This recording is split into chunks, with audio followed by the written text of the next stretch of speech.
Imagine walking into a town square and finding 6 honest people in a furious argument. One swears the thing in front of them is a wall. Another says it is a spear. Another insists it is a snake. A fourth says it must be a tree.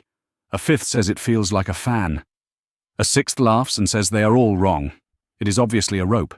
They are not lying, they are not stupid. And they are not touching 6 different things. They are all touching the same elephant. That is why this story has lasted for centuries. It turns a simple image into a very uncomfortable truth. Most of us do not argue because we know nothing. We argue because we know something and mistake that something for the whole. The parable is widely told across South Asian traditions. One of the earliest surviving versions appears in an early Buddhist text, and Jain thought also became closely associated with the story as a way of showing that reality is many-sided and that human judgment is often partial. That historical note matters because the story is often flattened into a vague slogan about tolerance. But its older use is sharper than that. It is not just saying, everyone has an opinion. It is warning that people cling to limited experience and then build total certainty on top of it. In the familiar version, each blind man reaches for one part of the animal. The one holding the side says, "An elephant is like a wall." The one holding the tusk says, "No, it is like a spear." The one holding the trunk says, "You are both wrong. It is a snake." The one at the leg says, "Clearly it is a tree trunk." The one at the ear says, "It is a fan." The one at the tail says, "It is a rope." And here is the brilliance of the parable. Each person is partly right. The problem is not contact with reality, the problem is overconfidence. Each person takes a real encounter, turns it into a complete theory, and then treats disagreement as proof that the others are foolish. That is not just an old story, that is a meeting, that is a comment section, that is a family argument at dinner. So what is the lesson? A careful reading is not, all views are equally true. Some views are shallow, some are careless, some are plainly mistaken.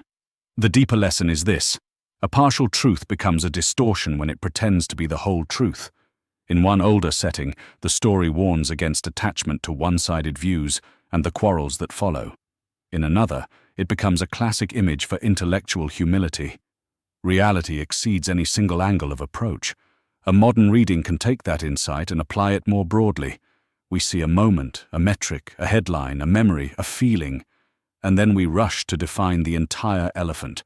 The story does not tell us to stop making judgments. It tells us to make judgments with proportion, humility, and room for correction. Think about a stressed team at work. One person sees the falling numbers and says, "The problem is strategy."